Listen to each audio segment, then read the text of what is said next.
ഞാൻ കൊല്ലത്തു നിന്ന് വരുന്നു.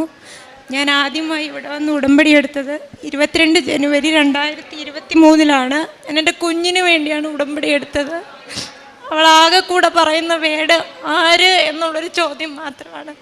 എല്ലാവരുടെയും മുമ്പിൽ ഞാൻ ഒരുപാട് നാണം കെട്ടായിരുന്നു ഈ കുഞ്ഞിൻ്റെ പേര്.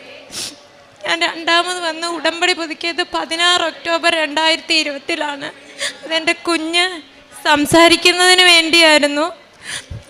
ആ ഉടമ്പടി എടുത്തതിൻ്റെ 3-ാമത്തെ ദിവസം എൻ്റെ കുഞ്ഞ് വേടുകൾ പറഞ്ഞ് സംസാരിക്കുകയും വചനം പറയുകയും ഈശോയുടെയും മാതാവിൻ്റെയും പാട്ടുകൾ വരെ പാടാൻ തുടങ്ങി.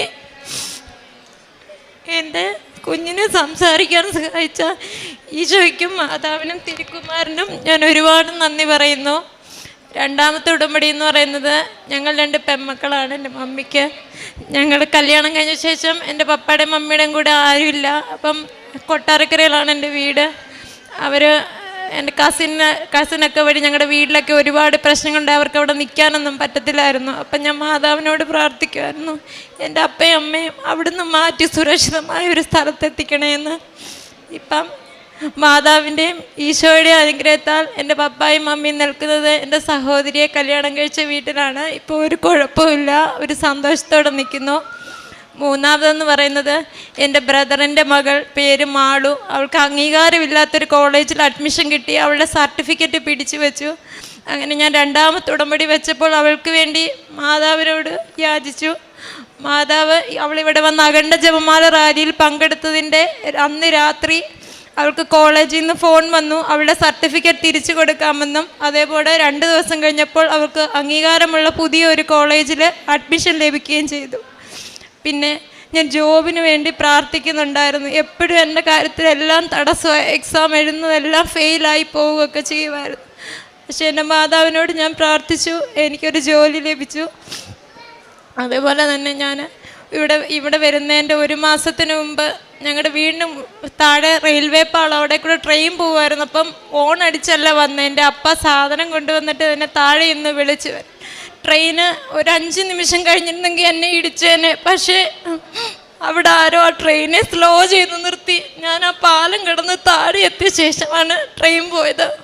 ഉടമ്പടി നമ്മുടെ ജീവിതത്തിൽ വലിയൊരു അനുഗ്രഹമാണ്. പെട്ടെന്നുള്ള മരണത്തിൽ നിന്ന് വരെ നമ്മൾ ഈ ഉടമ്പടി കേൾക്കും.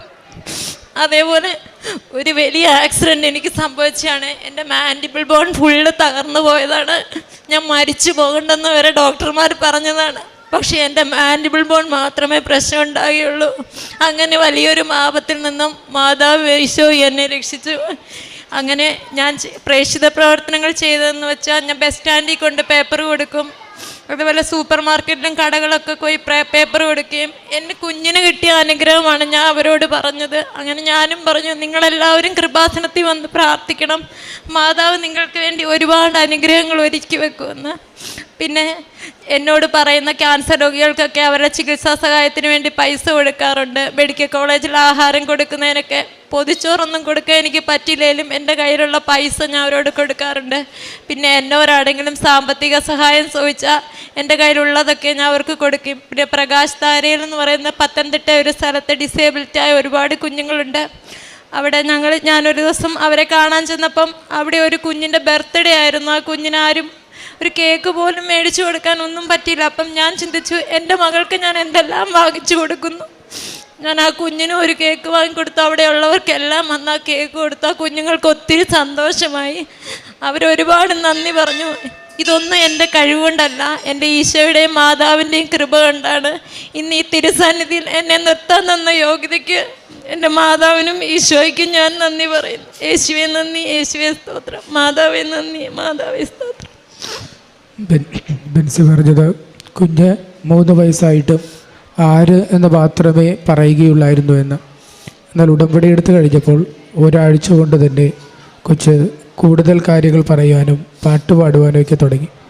ഇത് പരിശുദ്ധ അമ്മ വഴി ലഭിച്ച വലിയൊരു അനുഗ്രഹമാണ് എന്നുള്ളത് പ്രകടമായിട്ടുള്ളൊരു സാക്ഷ്യമാണ്. അതുപോലെ തന്നെ ഉടമ്പടി എടുത്ത മക്കൾക്ക് പലർക്കുമുള്ള അനുഭവമാണ് അപകടങ്ങളിൽ നിന്നൊക്കെ സംരക്ഷണം ലഭിക്കുന്നു എന്നുള്ളത്.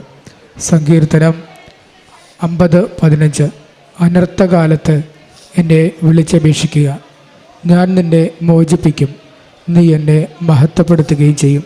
പരിശുദ്ധ അമ്മയിലൂടെ ദൈവം ഈ കുടുംബത്തിന് നൽകിയ അനുഗ്രഹങ്ങൾക്ക് കൈയടിച്ച് ദൈവത്തെ മഹത്വപ്പെടുത്താം.